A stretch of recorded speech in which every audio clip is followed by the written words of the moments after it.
Friends, ఇప్పుడు మా కూలోళ్ళు వస్తారు. పొద్దున్న అయితే టిఫిన్ చేసేసినాను. ఇప్పుడు వాళ్ళకి మధ్యాహ్నం లంచ్కి ఏం కూర వండాలో తెలియట్లేదు.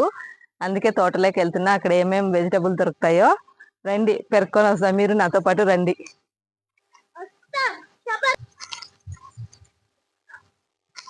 బుట్టి బాగుందా? నా బుట్టికి ఒక లైక్ ఇచ్చేయండి. అలాగే నా వీడియో కూడా ఒక లైక్ ఇచ్చేయండి. ఫస్ట్ అయితే టమోటాలు పెరుకుదాము. వచ్చేయండి. వచ్చిననే మేము మొత్తం తోట అంతా టమోటాలు అయితే పెరికినాం అనమాట. నిన్నైతే ఒక 70 బాక్సుల వరకు పెరికినాము. ఇప్పుడు ఇంకా ఇక్కడ మర్చిపోయినారు చూడండి, పెరికే పని లేకుండా టమోటా బాక్స్ ఇక్కడే ఉంది. చూపిస్తాను. మర్చిపోయినారు. ఇప్పుడు నేను చూస్తున్నాను ఎట్లా మర్చిపోయినారు అబ్బా. చూడండి, బాక్స్ మర్చిపోయింది అది కూలోళ్ళు. ఇట్లా ఇప్పుడే కాదు, ప్రతిరోజు కాయలు కోసినప్పుడల్లా ఇట్లా మర్చిపోతుంటారు. ఇంకా నేను పెరికే పనే లేదు, ఇవే ఎత్తుకొని వేస్తే అయిపోయా. చూడండి కాయలు. ఇంకా నేను ఇవే అవుతాయి నాకు. రండి, అలాగే పచ్చిమిరపకాయల తోటలోకి పిలిచిపోతాను. రండి, అవి ఇవన్నీ తీసి ఏం కూర చేస్తానో చూసాం. అయితే తీసినాను కదా, పెరికి మీకు చూపిద్దాం అనుకున్నాను. కానీ ఇంకా పెరికేలోగానే అక్కడ ఆల్రెడీ బాక్స్ ఉంది. మొన్న అయితే 2 బాక్సుల కాయలు మర్చిపోయినారు. ఇంకా ఇవే చాలా అనిపిస్తుంది. ఇంకా అవి కూడా తీసుకొని పోవచ్చు. అలాగే కొత్తిమీర చూడండి. నువ్వు ఆడే ఉండు, అటుకుపో, ఎనికిపో. పచ్చిమిరపకాయలు పెరుకుతున్నా నేనైతే. వీటన్ని తీసేవయ్యి నేనైతే ఇంకా ఆల్రెడీ కురాకుంది, పప్పు చేద్దాం అనుకుంటున్నాను. గౌతమ్ కొత్తిమీర ఎప్పుడు పెట్టినారు అని అడుగుతున్నాడు చూడండి. ఇంటికి రా.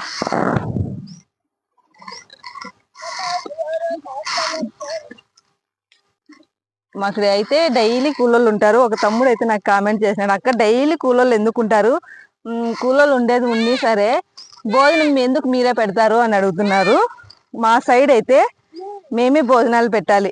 పొద్దున్నే కూడా ఆల్రెడీ చేసి పంపించేసినాను. వరి పగిరి దానికి కూలోళ్ళు వచ్చినారు మగోళ్ళు, వాళ్ళకైతే చేసి పంపించేసినాను.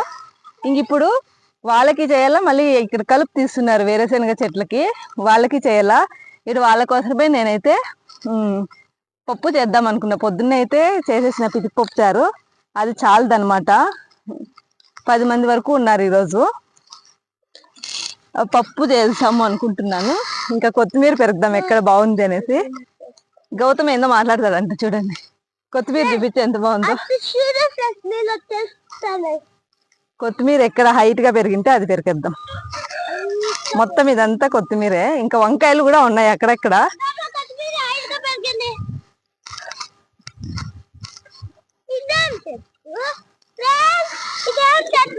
ఇది ముల్లంగి అనుకుంటా, ముల్లంగి ఇద్దసుడి ఇంకా కాలేదు. ఇది ముల్లంగి. కొత్తిమీర పెరుకుతున్నా నేను. ఇక్కడైతే కొంచెం తేమ ఉంది. తేమ అంటే నీళ్ళు వదిలినాం అన్ని చోట్ల. వంకాయలు ఉన్నాయి, అలాగే ఉర్లగడ్డ ఇది ఉన్నది, ఎర్రగడ్డలు ఆ లాస్ట్కి వెళ్ళాలి. ఇంక ఎర్రగడ్డలు అయితే కాలేదు, చిన్నగా ఉన్నాయి. నువ్వు కట్ చేయొద్దు.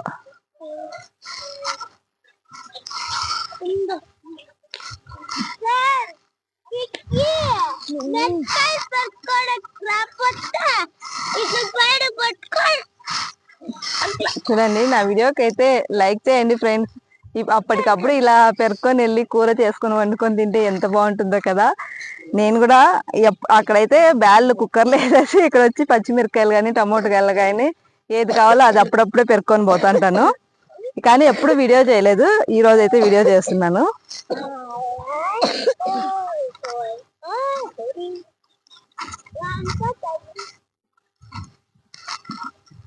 ఇదంతా ముల్లంగి అనమాట. చూడండి ముల్లంగి ఇది. ఆ ముల్లంగి కూడా ఒక రోజు సాంబార్కి పెరుక్కుంటాను. ఇప్పుడైతే ఇన్నే చాలు, ఎందుకంటే టమోటాలు ఆల్రెడీ ఉన్నాయి, ఇంకా పెరిగినా ప్రయోజనం లేదు. ఇంకా పచ్చిమిరకాయలు ఎప్పటికప్పుడు పెరుక్కోవచ్చు. ఒక పూటకే కదా ఇప్పుడు నేను పప్పు కదా చేస్తున్నది, పప్పుకి ఇవే చాలన్నమాట. ఇంకా వంకాయ చెట్టు అయితే అక్కడ ఉంది, పోతా అది పెరుక్కొని పోతాను. చూడండి ఫ్రెండ్స్, బాగుందా? మీకు నచ్చిందా? నచ్చినట్టుంటే ఖచ్చితంగా ఒక లైక్ అయితే ఇవ్వండి ఫ్రెండ్స్. మీరు లైక్ ఇస్తే నాకు కొంచెం సపోర్ట్గా ఉంటుంది, నేను కష్టపడి వీడియోలు చేస్తున్నాను. ఓకేనా ఫ్రెండ్స్? ఇంకా ఇంటికి వెళ్ళి ఇంకా కూర వండడమే అనమాట.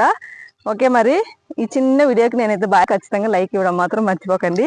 నా కూరగాయల బుట్ట ఎలా ఉందో అలాగే కామెంట్ చేయండి ఫ్రెండ్స్.